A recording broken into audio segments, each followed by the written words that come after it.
उस पर उंगली उठाएंगे, कई बार लोग तुमको साथ देंगे और कई बार लोग तुमको तुम्हारे ऊपर दूर से पत्थर फेंकेंगे। अब उन पत्थरों से हम लोग घर बनाएंगे, उन पत्थरों से किसी और दूसरी जगह पर जाना है, नदी क्रॉस करनी है तो पुल बनाएंगे, या उन पत्थरों से लहूलुहान होंगे, ये हम पर डिपेंड करता है ना। इसलिए किसी ने कहा है कि जो आए अगर उसूलों पे आज तो टकराना जरूरी है, जो आए अगर उसूलों पे आज तो टकराना जरूरी है, और हो अगर जिंदा तो जिंदा नजर आना जरूरी है। आपने ये दिखाया है कि आप लोग जिंदा है, क्योंकि लोग हम देखते हैं। अभी मैं मुख्य विषय की तरफ ही आता हूं। संग्राम शाह जी, उनके कार्य, उन्होंने क्या किया था, हमको उस परिप्रेक्ष्य में क्या करना चाहिए, दैट ऑल थिंग्स, ये सारी चीजें हम लोग देखेंगे, जरूर देखेंगे। लेकिन मैं पिछले कई दिनों से जो एक चीज देख रहा हूं वो ये है, और ये आप लोग भी देख रहे हैं, मैं ही नहीं, आप लोग भी देख रहे हैं, जो हमारे देश में चल रहा है और अभी भी चल ही रहा है। और जैसे मुझे पता चला कि हमारे कुछ लोग उन व्यवस्थाओं में लगे हुए, जिन व्यवस्थाओं से हमारी व्यवस्था का दूर दूर तक कोई संबंध नहीं है। एक सीखने वाली बात है लेकिन उन लोगों से, और सीखना चाहिए। और वो सीखने वाली बात ये है कि दोस्तों, राम मंदिर बन रहा है, वो किसी के आस्था का विषय है, मैं उस पर भाष्य नहीं करूंगा, क्योंकि मेरा संविधान इन सब चीजों को पूरे तरीके से इसकी मान्यता देता है कि इस देश का हिंदू, मुस्लिम, सिख, ईसाई या कोई भी, किसी भी जाति का, किसी भी धर्म का, किसी भी पंथ का, किसी भी जेंडर का व्यक्ति जो है वो किसी भी धर्म को मान सकता है, किसी भी धर्म की उपासना कर सकता है, और उस धर्म की उपासना करने के लिए उसको किसी क्रियाकलापों की जरूरत है तो वो कर सकता है। तो ये संविधान ने अधिकार दिया है, और उनके संवैधानिक अधिकारों पर हम लोग कुछ नहीं बोलेंगे। लेकिन एक विषय पर बोलना जरूर चाहता हूं मैं, वो ये है कि राम मंदिर बन रहा है अयोध्या में, लेकिन पूरा देश उसकी तैयारी में जुटा हुआ है। लेकिन यही चीज अगर हम लोग आपके इस सेलू के इस संग्राम शाह जयंती के कार्यक्रम की बात करेंगे, तो इस जयंती के कार्यक्रम को पूरा करने के लिए, इस जयंती के कार्यक्रम को आप लोगों के सामने पेश करने के लिए जो तैयारियां थी वो गिने चुने लोगों ने की है ना। तो ये गिने चुने लोगों को क्यों करना पड़ता है, क्यों बाकी लोगों को नहीं लगता है, क्यों विक्रांत दादा और उनके टीम के लोगों को, या ज्ञानेश्वरी ताई जैसे और भी लोगों को, या इन मातृशक्तियों को, या इन पितृशक्तियों को, क्या इन्हीं को ही जरूरत है ये सब कार्यक्रमों को करने की? क्या संग्राम शाह जी सिर्फ हम लोगों के लिए लड़े थे, आप लोगों के लिए, हम लोगों के लिए लड़े थे? क्या उन लोगों के लिए नहीं लड़े थे जो लोग आज रिजर्वेशन के नाम पर संविधान की कलम 342 के अंतर्गत जो आरक्षण हम लोगों को दिया गया है, संविधान की कलम 342 जो आपको बताती है on the basis of cultural and geographical isolation the scheduled tribes will be given the reservation. Scheduled tribes को, अनुसूचित जनजाति को जो आरक्षण मिला है, वो आरक्षण मिला है कल्चरल और जियोग्राफिकल आइसोलेशन के ऊपर। और अगर कल्चरल आइसोलेशन को टिका कर रखना है तो हम लोगों का जो भेसड़ हो रहा है, हम लोगों के साथ में जो मिश्रण हो रहा है, उस मिश्रण को हमको रोकना पड़ेगा। किस प्रकार का मिश्रण है? बहुत प्रकार का मिश्रण है। मिश्रण है संस्कृति में, मिश्रण है मान्यताओं में, और वो मिश्रण जब तक के शुद्धता नहीं बनेगा तब तक के हम ये जो कार्यक्रम करते हैं, और इन कार्यक्रमों को करने के लिए जो लोग मेहनत करते हैं, उन लोगों की मेहनत जो है वो कभी रंग नहीं ला पाएगी। और ये जो भेसड़ है, ये जो मिश्रण है, मुझे आप एक बात बताइए कि अगर आपके घर में तेल इस्तेमाल होता है, अगर आपके घर में दूध इस्तेमाल होता है, या कोई भी खाने की चीज इस्तेमाल होती है, वो अगर शुद्ध नहीं होगी, वो अगर भेसड़ होगी, तो आप लोगों के स्वास्थ्य के ऊपर असर पड़ेगा कि नहीं पड़ेगा? मोदी जी की भाषा में बोलता हूं, मैं आपसे पूछना चाहता हूं, मोदी जी बोलते हैं ना, भाई और बहनों, मैं आपसे पूछना चाहता हूं, तो हाँ, मैं भी आप लोगों से पूछना चाहता हूँ कि भेसड़ के वजह से आप लोगों के स्वास्थ्य पे असर पड़ता है कि नहीं पड़ता? फिर अगर खाने में होने वाली भेसड़ के वजह से अगर असर पड़ता होगा, स्वास्थ्य पे असर पड़ता होगा, तो संस्कृति में होने वाले भेसड़ की वजह से क्या हमारे मान्यताओं पे, हमारे रीति रिवाजों पे, हमारी परंपराओं पे और हमारे आने वाली जनरेशन के भविष्य पे भेसड़ के वजह से परिणाम पड़ेगा कि नहीं पड़ेगा? फिर हम लोगों की ये जरूरत है कि इस भेसड़ को हम लोग रोके। और भेसड़ किन प्रकार का है बताता हूं। त्रिलोक सिंह वर्सेस गुलाब सिंह केस है 15 जनवरी 1971 का। मैं एलएलबी कर रहा हूं इसलिए बता रहा हूं, सारी चीजें प्रूफ के साथ बताता हूं मैं और बताऊंगा, ताकि तुम लोग यहां से अगर किसी के साथ बहस करनी पड़े ना, तो बहस करते समय में तथ्यों पे बात करेंगे। अगला लेमैन की भाषा में बात करेगा, लेकिन हम बात करेंगे तथ्यों पे। अगला बोलेगा कि नहीं ऐसा नहीं वैसा, तो प्रूफ दे, नहीं तो मैं प्रूफ देता हूं या प्रूफ देती हूं, ये आपको बोलना पड़ेगा। तो प्रूफ है Trilok Singh versus Gulab Singh case, case number है 100/88। 15 जनवरी 1971 को दिया गया निर्णय, जस्टिस एपी सेन ने दिया था ये निर्णय। और क्या निर्णय था? अभी कुछ दिनों पहले एक वीडियो वायरल हुआ था। वो वीडियो था, आमशा पाड़वी नाम के एक आमदार है, नाम सुना है क्या? आमशा पाड़वी शिवसेना उद्धव गट जो है, उद्धव बाला साहेब ठाकरे गट, उस गट के वो आमदार है आमशा पाड़वी। और आमशा पाड़वी को मैं देखता हूँ, उनको बोलना नहीं आता है। अब वो तो है हमारे यहाँ पे ट्राइबल्स जो कोई भाषा बोलते होंगे, उस भाषा का प्रभाव ज़्यादा अगर रहे तो कई बार हम लोग हिंदी मराठी नहीं बोल पाते, ठीक है? तो वो अपनी बात को रखते समय में कई बार ऐसा दिखता है कि वो अपनी भाषा के ऊपर में जो उनकी भाषा का जो प्रभाव है, उसके वजह से वो मराठी हिंदी ठीक तरीके से नहीं बोल पाते। लेकिन उनका जो मानस है, उनको जो बोलना है, वो बहुत सही तरीके से वही व्यक्ति हमारे विधानसभा में, वही व्यक्ति हमारी बातों को रखता है।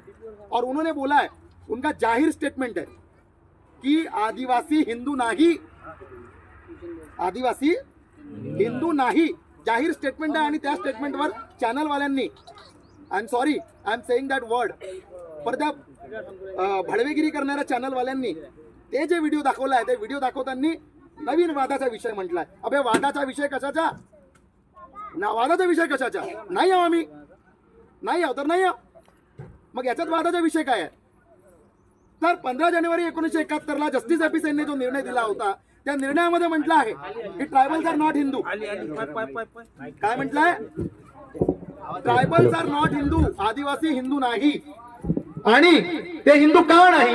कारण त्यांची भाषा, त्यांचे रीतिरिवाज, त्यांच्या परंपरा या हिंदू धर्मापेक्षा वेगळ्या आहेत। याचा अर्थ असा होत नाही की आम्ही हिंदू धर्माच्या विरोधात आहोत, असं कुठंच नाही। मला सांगा, एखादा व्यक्ती मुस्लिम असू शकतो, तर तो हिंदू धर्माच्या विरोधी आहे का? नाही आहे। एखादा व्यक्ती ख्रिश्चन असू शकतो, तो ख्रिश्चन धर्माच्या विरोधात आहे का? नाही आहे। एखादा व्यक्ती सिख आहे है ना, तो हिंदू धर्माच्या विरोधात आहे का? नाही। मग आम्ही जर हिंदू नाही आहे म्हटल्यानंतर आम्ही हिंदूच्या विरोधात होऊ का? नाही।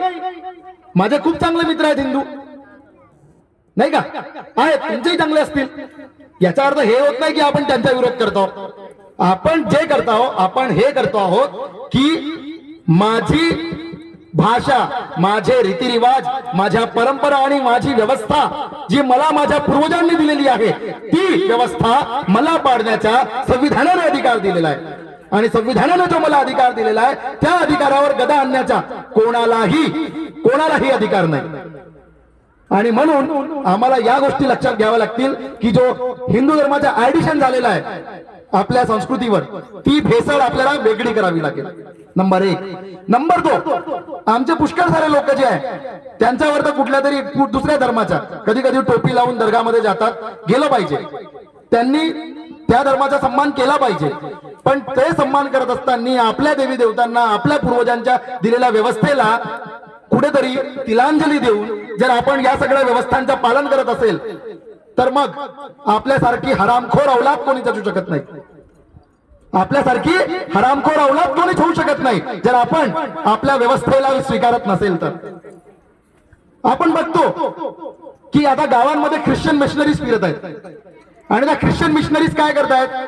हालेलुया हालेलुया म्हणून काहीतरी एक शब्द आहे, त्या हालेलुया शब्दाच्या आधाराने, मला माहिती नाही त्याचा अर्थ काय आहे, हालेलुया इंग्लिश शब्द नाही, नाही तर समजलो असतो मी, काहीतरी वेगळा शब्द आहे तो, आणि ते करून ते काय करतायत, ते ख्रिश्चन धर्माचा प्रसार करतात. करा, त्यांना पण तो अधिकार आहे की त्यांनी ख्रिश्चन धर्माचा प्रसार करावा. पण ते आमचे नालायक बांधव जे त्या धर्माचा स्वीकार करतायत ते यासाठी, कारण कुठेतरी आम्हाला पैसे मिळणार आहे ना, किंवा जमीन मिळणार आहे. यासाठी तुम्हाला एक गोष्ट सांगतो, केनियाचे राष्ट्रपती जोमो केनियाटा, केनियाचे राष्ट्रपती होते जोमो केनियाटा म्हणून, त्यांचं एक स्टेटमेंट आहे. आणि स्टेटमेंट काय आहे तर त्यांनी हे म्हटलं, हिंदीत सांगतो, जब क्रिश्चियन मिशनरीज म्हणजे अंग्रेज, जब अंग्रेज हमारे देश में आए तब हमारे पास जमीनें थी. जब अंग्रेज हमारे देश में आए तब हमारे पास जमीनें थी और उनके हाथ में बाइबल. लक्षात घ्या मी काय म्हणतोय मी. जब अंग्रेज हमारे देश में आए तब हमारे पास जमीनें थी और उनके पास थी बाइबल. वो आए हमारे पास, आने के बाद उन्होंने बोला आंखें बंद करो. हमने आंखें बंद की. उन्होंने बोला हाथ फैलाओ, आपको गॉड कुछ तो देने वाला है. परमेश्वर ने इस संसार से इतना प्रेम किया कि अपना एकलौता पुत्र इस संसार को दे दिया. तो वो परमेश्वर आपको कुछ देना चाहता है. हाथ आगे करो. ठीक है, हमने हाथ आगे किए, हमने हाथ आगे किए, आंखें बंद की, और जब आंखें खोली तो क्या देखा, तो ये देखा हमारे हाथ में बाइबल थी और हमारी जमीनें उनके पास. सोचो, तालियां बाद में बजाएंगे, पर यह समझना जरूरी है कि हमारे साथ जो खेल हो रहा है वो खेल क्यों हो रहा है. मैंने कुछ दिनों पहले, त्रिवेश दादा, एक पेपर कटिंग मेरे पास आई थी, और हम सारे युवाओं को इस पेपर कटिंग पर ध्यान देना चाहिए. सारे युवाओं को जो कम से कम ग्रेजुएट है, उन लोगों को किस चीज पर ध्यान देना चाहिए, तो ध्यान ये देना चाहिए, दादा आप टीचर हो, आप भी टीचर हो, मैं भी टीचर हूं, हम लोग पढ़े और पढ़ा भी रहे हैं. जब हमने पढ़ा था, मैं यूपीएससी की जब तैयारी कर रहा था, तब मैंने एनसीईआरटी की बुक में एक चीज पढ़ी थी, और वो क्या थी, वो ये थी, उन्होंने ये बोला था कि आर्य बाहर से आए थे, यहां के जो मूल वंशज है वो द्रविड़ थे या पूर्व द्रविड़ थे, लेकिन आर्य बाहर से आए थे. आप लोगों ने भी पढ़ा होगा दादा इतिहास में, आप लोगों ने भी पढ़ा होगा इतिहास में, क्या आर्य बाहर से आए थे, पढ़ा था ना. हाँ, लेकिन एक, I don't remember the name, उसका नाम याद नहीं आ रहा है मुझको, वो जो जिन्होंने वो रिसर्च दी, वो रिसर्च उन्होंने पब्लिश की है, रिसर्च पेपर पब्लिश किया है, और उसने क्या बोला है कि यहाँ के जो ट्राइबल है, यहाँ के जो ट्राइबल है वो बाहर से आ गए और आर्य यहाँ के मूलवंशी है. सोचो सोचो क्या हो रहा है तुम्हारे साथ. देवेंद्र फडणवीस सारखा व्यक्ती जेव्हा हे स्टेटमेंट देते की आमचं म्हणजे ब्राह्मण, त्यांचं आणि ट्रायबल यांचं डीएनए एक आहे, जेव्हा असं स्टेटमेंट एक जबाबदार व्यक्ती देत असेल तो सोचो दया, कुछ तो गड़बड़ है, कुछ तो गड़बड़ है, और वो गड़बड़ हमको समझनी पड़ेगी. वो गड़बड़ जो है उस गड़बड़ को दूर करना पड़ेगा, नहीं तो क्या होगा, वही होगा जो केनिया में हुआ था. हमारे हाथ में बाइबल तो नहीं, क्योंकि हमारे देश में अच्छा इतने आसानी से बाइबल नहीं आ सकती, पर कुछ और है जो आ चुका है, जिसकी तैयारी लोग कर रहे हैं, बहुत अच्छे से कर रहे हैं, धूमधाम से कर रहे हैं, धूमधाम से कर रहे हैं. I don't want to talk on that, उस पर बात नहीं करनी है मुझको, आप समझ जाओ, पर धूमधाम से तैयारी हमारे ही लोग कर रहे हैं. क्यों? उनको उनका काम करना चाहिए, वो लोग जो कर रहे हैं, जिनकी वो व्यवस्था है, जिनके वो देवता है, उन्होंने करना चाहिए. और देखो एक और चीज मैं क्लियर कर देता हूं भाई सब लोगों को, और क्योंकि माइक चालू हो गया है तो मेरी आवाज जहां तक जा रही होगी, शायद जरूरी थोड़ी है कि हमारे ही लोग सुन रहे होंगे, और भी कोई लोग सुन रहे होंगे। मैं उन लोगों को भी बता देता हूं, जो मंदिर बन रहा है, जिनका मंदिर बन रहा है, उससे हमारा दूर दूर तक कोई संबंध नहीं है, और उन्होंने जिनको मारा था उनसे भी हमारा दूर दूर तक कोई संबंध नहीं है, ये याद रखो। हाँ, उन्होंने जिनको मारा था वो दस्तर वाला कोई था, दस्तर वाला व्यक्ति जिंदा रह ही नहीं सकता। मैं खुद जियोलॉजी का प्रोफेसर हूं, ठीक है, मेरा क्वालिफिकेशन बता देता हूं। मैं एमएससी जियोलॉजी में हूं, बीएड, एलएलबी, G20 की कॉन्फ्रेंस अटेंड की है मेक्सिको में 2012 में, पूरे भारत भर से सिलेक्ट हुए थे हम लोग 8 लोग, जिसमें से एक मैं था। बताने का मतलब यह है कि क्वालिफाइड हूं, इसलिए बातें कर रहा हूं, और मेरी बातें जो है वो तथ्यों पे आधारित है। मैं हवा में नहीं बोल रहा हूं कि ओम फट स्वाहा बोल दिया और ये चीज निकाल लिया, ये सब चीजें नहीं है, मेरे पास तथ्य है तभी बात कर रहा हूं। तो 10 सिर वाला व्यक्ति जिंदा रह ही नहीं सकता। साइंस ये बोलता है कि ज्यादा से ज्यादा 2 सिर वाला हो सकता है, ठीक है, जिसको डिप्लॉयडी कंडीशन बोलते हैं, और वो वही कंडीशन हो सकती है और कुछ नहीं हो सकती, वो भी ज्यादा समय तक जिंदा नहीं रह सकता। और ये सिर्फ किसमें देखा गया है? ये सिर्फ कुछ सरपटने वाले जो प्राणी हैं, ठीक है, उनमें देखा गया है। तो हम सरपटने वाले प्राणी नहीं है। तो हमारा रावण लिंगो अलग है, जिसका रामायण से कोई लेन देन नहीं है भाई, समझ लो ये बात। नहीं तो जय श्री राम बोलेंगे और तुम जय रावण बोल के जबरदस्ती आपस में लड़ोगे तो कोई फायदा नहीं है, ये करने की जरूरत नहीं है। उनको करने दो वो जो करना चाहते हैं। मैंने बताया ना, मेरा तुम्हारा ये जो व्यवस्था है ट्राइबल्स की, इन व्यवस्था का ना श्री राम जी से ना ही रावण, इनसे कोई संबंध है, ठीक है। जैसा हमारा और यीशु का कोई संबंध नहीं है क्या? नहीं है। हमारा और मोहम्मद पैगंबर का कोई संबंध नहीं है, वैसे ही उनके साथ में नहीं है, क्योंकि हमारी व्यवस्था अलग है। हमारी व्यवस्था में हम लोग भीमाल बहन को पूछते हैं, फड़ा बहन को पूछते हैं, जंगो रायदार को पूछते हैं, शंभू को पूछते हैं, है ना, लिंगों को पूछते हैं। ये व्यवस्था है हमारी। और एक और चीज मैं बता देना चाहता हूं कि जो काल्पनिक पात्रों को साथ आगे लाकर जिस तरीके से व्यवस्था को नया रूप देने की कोशिश की जा रही है, इसमें भी मत घुसो। तुम जितने प्राचीन रहोगे, उतने ही इस देश के मूल निवासी रहोगे, नहीं तो स्वर्गवासी हो जाओगे। याद रखना, मूल निवासी हम हैं, आदिवासी हमको बोला जाता है, वनवासी हमको बीजेपी ने नाम दिया है, ठीक है। मैं बीजेपी का विरोधी या कांग्रेस के साइड वाला नहीं हूं, पर दिया था जिसने उसका नाम तो लेना ही पड़ेगा, है ना। तो वो लोग हमको वनवासी बोलते हैं। अब कुछ समय के बाद में हम लोग स्वर्गवासी हो जाएंगे। तो स्वर्गवासी होने के पहले समझ जाओगे, समझ जाओगे तो टिके रहोगे तो आने वाली जो हमारी पीढ़ी है उस पीढ़ी को जवाब दे पाओगे कि हाँ, जब आंधी चली थी हमारे खिलाफ, तो हम डटकर खड़े थे, हम डटकर सामना कर रहे थे, और हमारी संस्कृति को कुछ होने नहीं दिया। वो काम संग्राम शाह ने किया था।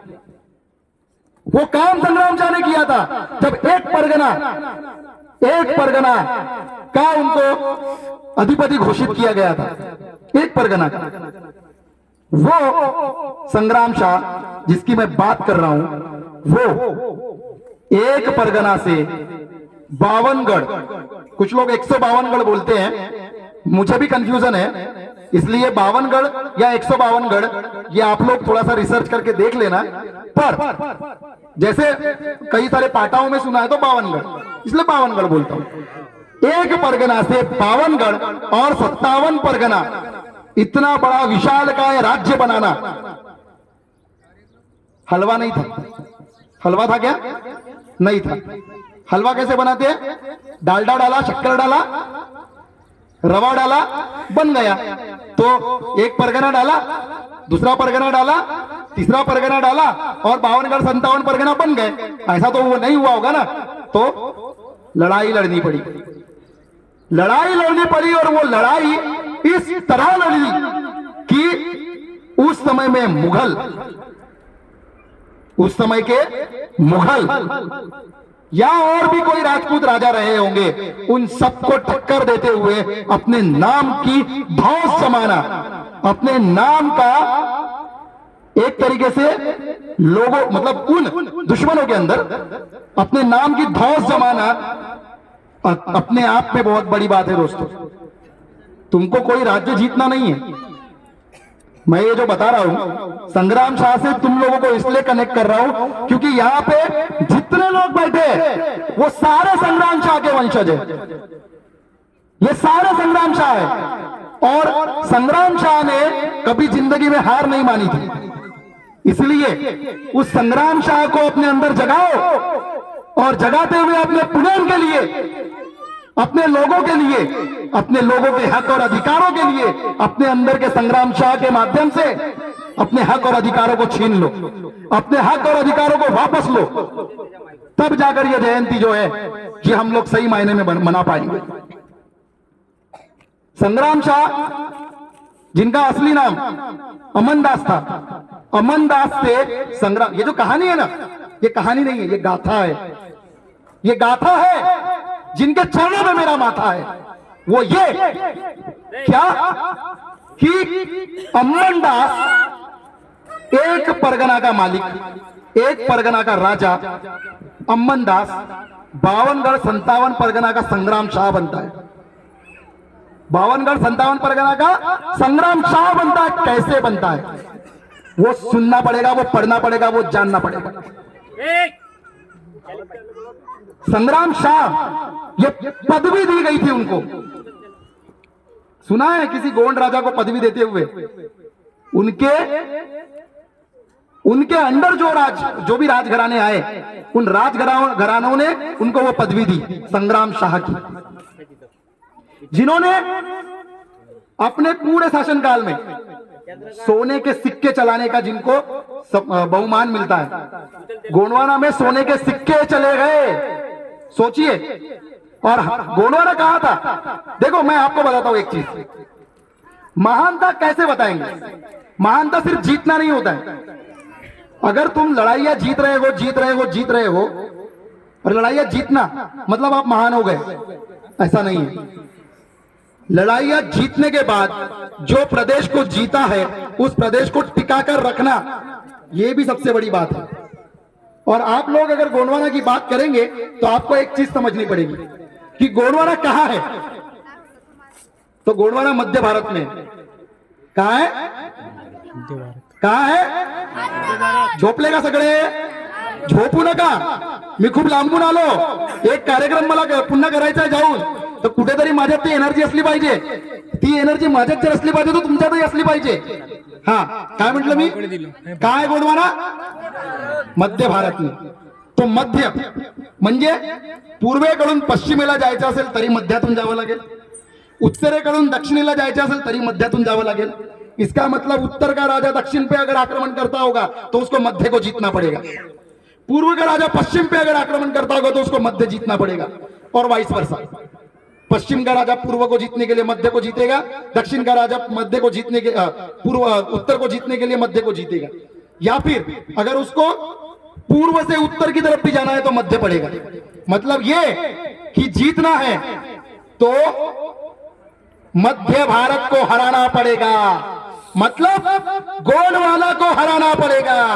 पर पढ़ लो इतिहास, पढ़ लो इतिहास।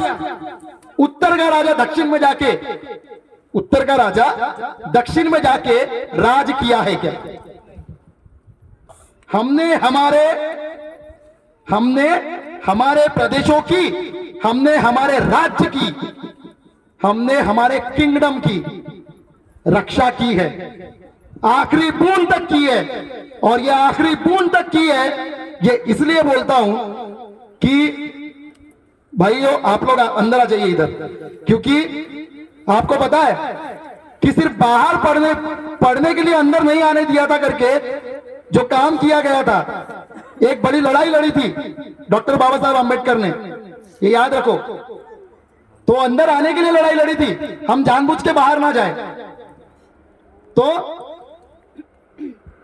क्या बोल रहा था मैं?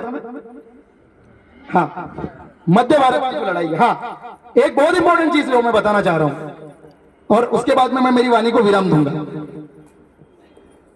वो ये आप सबको मालूम है, सबको, कि रानी दुर्गावती अंग्रेजों और क्या बोलेंगे मुगलों के खिलाफ लड़ी, ठीक है, मुगलों के खिलाफ लड़ी, उसको वीर गति प्राप्त हुई, ये सब सबको पता है। तुमको यह पता है क्या कि जब भी वो लड़ाई लड़ती थी तो लड़ते समय में वो, क्योंकि उस समय में ऐसा रिवाज था कि राजा जो है, उस समय में मुगलों के समय में ये चलन आ गया था कि राजा अगर नहीं है तो वो गद्दी खाली अगर है तो उसके ऊपर में आक्रमण डायरेक्टली हो जाता था। इसलिए उन्होंने, रानी दुर्गावती ने उनके पति की मृत्यु के बाद, दलपत मड़ावी जी की मृत्यु के बाद अपने बेटे वीर नारायण को गद्दी पे बिठाया और राजा अगर लड़ाई लड़ेगा तो सेना साथ में लड़ाई लड़ने लगती है। इसलिए उन्होंने अपने बच्चे को पीठ पे बांध के लड़ाइयां लड़ी। अब रानी लक्ष्मीबाई ने लड़ाई लड़ी कि नहीं लड़ी वो शोध का विषय है, उस पर मैं बात नहीं करूंगा, लेकिन अगर लड़ी होगी तो उन्होंने प्रेरणा रानी दुर्गावती से ही ली होगी, ये मुझे 101% विश्वास है। क्योंकि रानी दुर्गावती की जो लड़ाई है वो ईस्वी सन 1500-1600 के बीच की है और झांसी की रानी की जो लड़ाई है, रानी लक्ष्मीबाई की जो लड़ाई है वो 1857 की लड़ाई है, 300 साल के बाद की। इसका मतलब ये है कि प्रेरणा जो है वो रानी दुर्गावती ने दी है, ठीक है। बिरसा मुंडा जिनका नाम आप सुनते हो, बिरसा मुंडा ने अपनी लड़ाई अचानक से नहीं लड़ी, उनको उनके बचपन में उनकी मां जो कहानियां सुनाती थी वो कहानियां संग्राम चा की थी, वो कहानियां सुनकर उनके अंदर वीर रस संचार हुआ, तब जाकर वो बिरसा मुंडा से वीर बिरसा मुंडा बने। तो यही मैं जो वीर नारायण की बात कर रहा हूं, ठीक है, पीठ पे बांध के वो लड़ाइयां लड़ती थी। आपको यह पता है कि जिस दिन रानी दुर्गावती को वीर गति प्राप्त हुई, उस मुगल सेनापति ने हरामखोरी से कुछ लोगों को वश में करके रात के समय में, जब सब के सब लोग या तो विश्राम कर रहे थे, आराम कर रहे थे, उस समय में जाकर उन पर आक्रमण किया। फिर भी जो भी हाथ में मिलेगा उस सबको लेके रानी दुर्गावती ने लड़ाई लड़ी।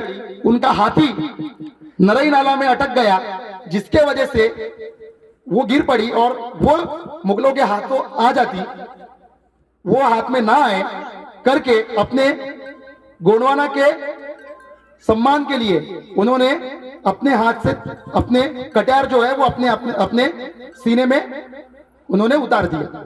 ये सब पता है। आपने कभी ये जानने की कोशिश की कि वीर नारायण का क्या हुआ? वो वीर नारायण जिसको रानी दुर्गावती पीठ पर बांध कर लड़ाइयां लड़ती थी, वो वीर नारायण का क्या हुआ? दोस्तों, उस वीर नारायण की बात को अगर सुनोगे ना तो रोंगटे खड़े हो जाओगे। वो वीर नारायण जब उसको पता चलता है कि रानी दुर्गावती मतलब उसकी मां और गोंडवाना पे संकट आया है, वो वीर नारायण तलवार का वजन नहीं उठा सकता, फिर भी उस तलवार को हाथ में लेकर वो जंग के मैदान में आ जाता है। सोचो, लड़ाई लड़ना या नहीं लड़ना वो अलग बात है, पर लड़ाई लड़ने के लिए तैयार होना, उस उम्र में तैयार होना जिस उम्र में बच्चे चॉकलेट मांगते हैं, उस उम्र में वो तलवार मांगता है। तो सोचो गोंडवाना की संस्कृति का सम्मान क्या होगा उसके अंदर, गोंडवाना के लिए लड़ने का जज्बा क्या होगा। और हम फेसबुक व्हाट्सएप पे चले चैटिंग करते हुए, इतना ही नहीं है, जिंदगी इतनी ही नहीं है। हम जब यहां पे पैदा हुए ना, इस गोंडवाना की माटी पे जब पैदा हुए, तो गोंडवाना की माटी में पैदा हुए एक ऋण लेकर पैदा हुए, एक कर्ज लेकर पैदा हुए। और वो कर्ज क्या है? वो कर्ज है गोंडवाना को उसका वैभव वापस दिलाना। वो कर्ज क्या है? वो संस्कृति को वापस अपना वैभव दिला देना। उस भाषा को, जो भाषा राजभाषा थी, जहां हम लोग पढ़ते हैं की संस्कृत सगळ्या भाषांची जननी आहे, मग किती ट्रायबल्सना संस्कृती येते? नाही, कारण संस्कृत सगळ्या भाषांची जननी नाही आहे। अच्छा, जर ते म्हणत असतील की संस्कृत सभी भाषाओं की जननी है, तो मैं बोलता हूं कि संस्कृत सभी भाषाओं की परनानी है, परदादी है। ये हमको समझना पड़ेगा। और इसलिए माकुन गोंडी वड़काले वाता पाइजे, है ना, हमको गोंडी बोलना आना चाहिए।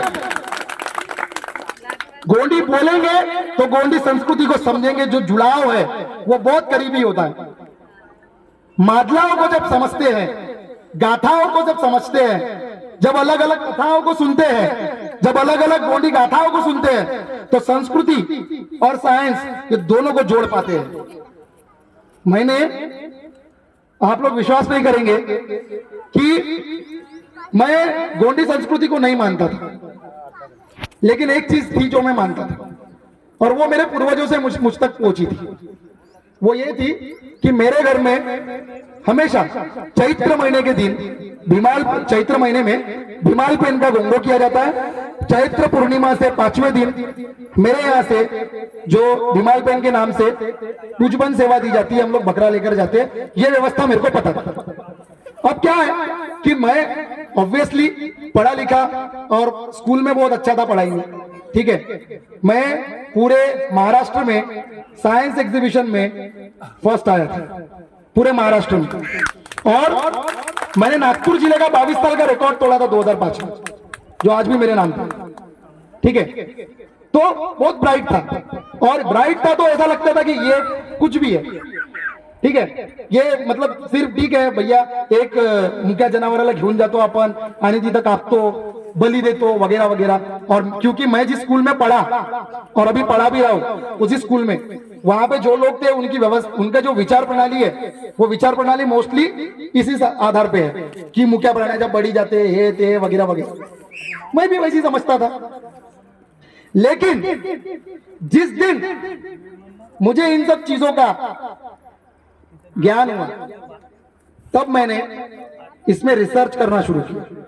और क्योंकि जैसे मैंने बताया, आई एम अ जूलॉजिस्ट, तो उस हिसाब से चीजों को समझना, उस हिसाब से चीजों को रखना और उस हिसाब से चीजों को कनेक्ट करना, ये मैंने करना शुरू किया। और मैंने क्या पाया, मैंने ये पाया कि जो गोंडी गाथाओं में है वो साइंस में, वो ज्योग्राफी में, वो हिस्ट्री में, वो आर्कियोलॉजी में, वो पैलेंटोलॉजी में, वो एंथ्रोपोलॉजी में। बाप रे, ये भारी भारी शब्द आप लोगों को भी समझ में मतलब समझ में नहीं आ रहे होंगे, भारी शब्द है, पर ये सब कुछ हमारे गोंडी पुणे में है। प्रूफ करके दे सकता हूं, पर समय भी कम है और आप लोग समझेंगे नहीं, ठीक है। तो जो समझ सकते हैं उन लोगों के साथ में बैठकर कभी चर्चा करेंगे इस पे, ताकि इंटेलेक्चुअल बहस पे इंटेलेक्चुअल तरीके से बात कर पाएंगे। हाँ, तो मैंने जब यह पढ़ा कि किसी गोंडी गाथा में यह लिखा हुआ है कि पृथ्वी के 5 खंड थे, ठीक है, 4 खंड का गोंडवाना, 5 खंड का गोंडवाना लैंड था, बताता हूं वो, ठीक है, वो गाथा भी बोल देता हूं।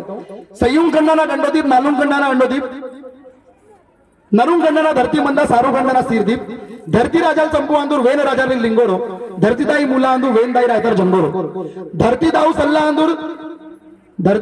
आंदूर, दाई आंदूर गांगरारो, सबू जीवाणु पोएसियाना, पेन मावा फड़ारो।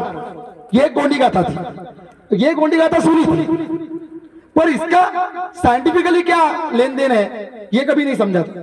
फिर बाद में समझा, तो जब समझा तब पढ़ा तो रिसर्च की तो कुछ चीजें पाई, और वो चीजें क्या थी वो बताता हूं।